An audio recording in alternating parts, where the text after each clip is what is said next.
தன் சகோதரர்கிட்ட சொல்றான், எனக்கு கடவுள் இப்படி ஒரு தரிசனத்தை கொடுத்துருக்கிறாரு. என்ன தரிசனம் கேட்டா, 11 நட்சத்திரம் என்ன வந்து வணங்குது, சூரியன சந்திரன் எனக்கு வணங்குது அப்படின்ற மாதிரி கனவு கண்டான் அப்படின்னு.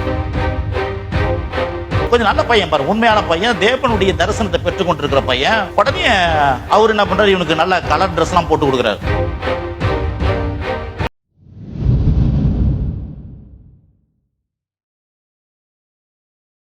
பாருங்க, யாக்கோப் என்ற மனுஷன் இஸ்ரவேலா கடவுள் மாத்துறாரு. அவனுக்கு 12 பிள்ளைகள், 12 ஆண் பிள்ளைகள், ஒரு பெண் பிள்ளை பிறந்திருக்கிறான். ஆனா அந்த 12 பிள்ளைகள்ல பாத்தீங்கன்னா இந்த யோசேப்பின் என்றவன் என்ன பண்ணிட்டான்னா, அவன் வந்து செல்ல பிள்ளை, அவனுக்கு வயசான காலத்துல பிறந்த பிள்ளை. அவனுக்கு வந்து 2 மனைவி, ஒன்னு லேயாளு, ஒன்னு ராகேல். ராகேலோட கூட பிறந்த பையன் தான் யோசேப்பு. இவன் நல்ல அற்புதமான ஒரு பையன் பாருங்க. யாரு? யோசேப்பு அற்புதமான பையன். கடவுள் சின்ன வயசுலயே அவனுக்கு வந்து தரிசனங்கள்லாம் கொடுத்துட்டாரு. தரிசனம்லாம் கொடுத்து அவன் சொல்றான், தரிசனத்தை பத்தி சொல்றான். என்ன சொல்றான்னா, தன் சகோதரர்கிட்ட சொல்றான், எனக்கு கடவுள் இப்படி ஒரு தரிசனத்தை கொடுத்துருக்கிறாரு.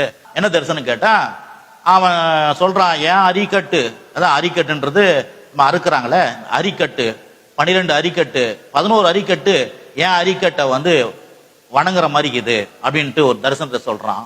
உடனே இவனுக்கு சொல்றாங்க, அப்ப நாங்க 11 பேர் உன்னை வணங்குவோமா அப்படின்ற கோபம் வருது அவனுக்கு. இன்னொன்னு சொல்றான் பாருங்க. இன்னொரு நாள் கனவு காண்றான். இன்னொரு நாள் கனவு காணவனு கவனிக்க. இன்னொரு நாள் கனவு காண்றான். கனவு காண்ட உடனே சொல்றான், 11 நட்சத்திரம் என்ன வந்து வணங்குது, சூரியன சந்திரன் எனக்கு வணங்குது அப்படின்ற மாதிரி கனவு காண்டான் அப்படின்னு. உடனே அவங்க அப்பா சொல்றாரு, அப்போ நாங்க 11 அண்ணன் தம்பி உன்னை வணங்குவோம், அப்பா அம்மா நாங்களும் உன்னை வணங்குவோம்ப்பா அப்படின்னு சொல்லிட்டு, ஆனா இருந்துட்டு வச்சுக்கணும் அதை. பிறகு பாத்தீங்கன்னா இந்த இவங்களுக்கு ரொம்ப கோபம், அண்ணன் தம்பிங்களுக்கு ரொம்ப கோபம். என்ன இந்த பையன் பொடி பையன், நம்மளோட சின்ன பையன், இவ்வளவு ரொம்ப திமிரா பேசுறான்னு சொல்லிட்டு அவங்களோட கரம் வச்சுட்டானுங்க. கரம் வச்சு என்ன பண்ணிட்டானுங்க, கொண்டு போய் இவனுக்கு ஆடு மேய்க்க போனாங்க. இந்த அப்பா என்ன பண்ணாரு, எப்போதுமே இவன் மேல ரொம்ப கவனமா இருப்பார் அவர். ஏன்னா இவன் மேல ரொம்ப ஆசை அவருக்கு. ஏன்னா அவன் வந்து இவங்க செய்யற தப்பெல்லாம் அவன் சொல்றான். இவங்க திருட்டுத்தனம் பண்றது, பொய் பேசுறதெல்லாம் இவன் வந்து சொல்லிடுறான். அது வேற இவங்களுக்கு கோபம். அப்படின்ற கொஞ்சம் நல்ல பையன் பாரு, உண்மையான பையன், தேவனுடைய தரிசனத்தை பெற்றுக் கொண்டிருக்கிற பையன். உடனே அவர் என்ன பண்றாரு, இவனுக்கு நல்ல கலர் ட்ரெஸ் எல்லாம் போட்டு கொடுக்குறாரு. நல்லா வெள்ளை ட்ரெஸ் இல்ல, கலர் ட்ரெஸ்ஸா வந்து போன வாரம் வெள்ளையன்னு போட்டிருந்தேன், இந்த வாரம் கருப்பு. வெள்ளை கருப்புல கடவுளுக்கு ஒண்ணுமே இல்லை. நம்ம தான் வெள்ளை கருப்புன்னு நினைக்கிறோம், அவருக்கு எல்லாம் ஒண்ணுதான். கருப்பா இருக்கிறோம் நம்மையும் கருத்தை நேசிக்கிறாரு, வெள்ளையாக்குறவங்களையும் நேசிக்கிறார். நம்ம தான் கருப்பு சிவப்புன்னு பார்த்துன்னு. அப்ப பாருங்க, பல வர்ணம் இதை ட்ரெஸ் எல்லாம் போட்டு அவன் அழகு பார்க்கறாரு. ரொம்ப கோபம் வந்துடுச்சு, அடப்பாவி, நம்ம தான் அவனுக்கு பெரிய இது தரிசனம் பண்ண வருது, நம்ம அப்பா ரொம்ப ஸ்பெஷலா அவனை கவனிக்கிறான்னு சொல்லிட்டு இவனை எப்படியே தீர்த்துக்கணும்னு சொல்லிட்டு மனசுல வச்சுக்கிறான். கவனிங்க, ஏன் சொல்ல வரேன்னா, உனக்கு சித்தம் இல்லாதெல்லாம் எனக்கு சித்தமாகுன்றத பத்தி நான் பார்க்க போறேன். அப்போ திருத்தி விட்டுறாங்க. திருத்தி விட்டு ஆடு மேய்க்க போறானுங்க பெரிய பசங்க.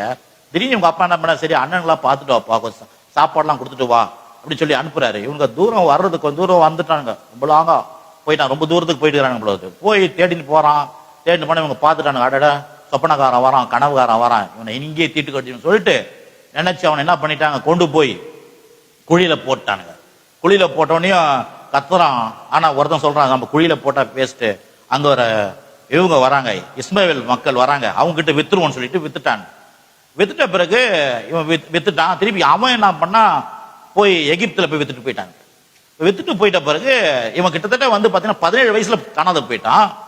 30 வயசு காணாத போது மட்டும் இவங்க வந்து என்ன சொல்லிட்டானுங்க, அப்பா கிட்ட வந்து சொல்லிட்டானுங்க, அவனுடைய துணியெல்லாம் எடுத்துன்னு வந்துட்டு கொஞ்சம் மிருகத்தை அடிச்சு ரத்தத்தெல்லாம் தெளிச்சுட்டானுங்க. தெளிச்சு உன் புள்ள செத்து போயிட்டான் அப்படின்னு சொன்னா, உன் புள்ள செத்து போயிட்டான்னு சொல்லிட்டு கிட்டத்தட்ட ஒரு 14 வருஷம் முடிஞ்சிடுச்சு. முடிஞ்ச உடனே செத்து போயிட்டான். செத்து போயிட்ட பிறகு இவனுக்கு ஒரே என்னடா, ஒரே அந்த பிள்ளை மேல ரொம்ப இது, பிள்ளை செத்து போயிட்ட பிறகு என்ன பண்றது, எவ்வளவு கனவு காண்டிருப்பான். ஆகவே அவனுடைய கனவெல்லாம் கனவெல்லாம் நினைவாவாத போயிடுச்சு. நான் திருப்பி சொல்றேன், உங்க கனவெல்லாம் கத்து நினைவாக்குவான்.